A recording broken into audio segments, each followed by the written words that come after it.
দেবের সঙ্গে হাঙ্গামা নয় তো, মিঠুনের সঙ্গে হাঙ্গামা। হাঙ্গামা তাহলে লাভ এক্সপ্রেস হচ্ছে দেবের করেছি, সাথে, বিন্দাস করেছি, বিন্দাস করেছি, আরও দুটো ছবি আমি করেছি। খোকা 420 করেছি, ওতে একটা বাবার চরিত্র করেছিলাম।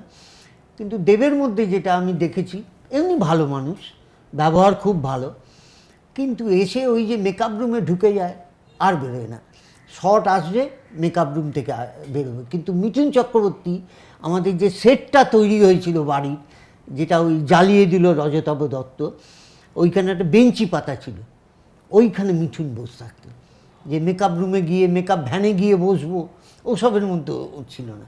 কিন্তু দেব এসেই ভেতরে ঢুকে গেল, ওর personal makeup man Somnath Kundu ওকে ডাকলো, মেকআপ টেকআপ করলো, বসে রইল।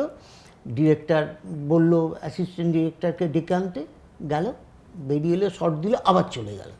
ওই যে মিঠুন চক্রবর্তী যেমন আড্ডা মারতো আমাদের সঙ্গে বসে, নানান করতো। তারপরে সুমিত গাঙ্গুলি বলে আমাদের যে ভিলেন আছে, ওর পেছনে লাগতো প্রচণ্ডভাবে। আর মিঠুন চক্রবর্তী এমনি একটু স্ল্যাং ল্যাঙ্গুয়েজ ব্যবহার করে বেশি সময় আর কি। সেদিক থেকে ও উদার।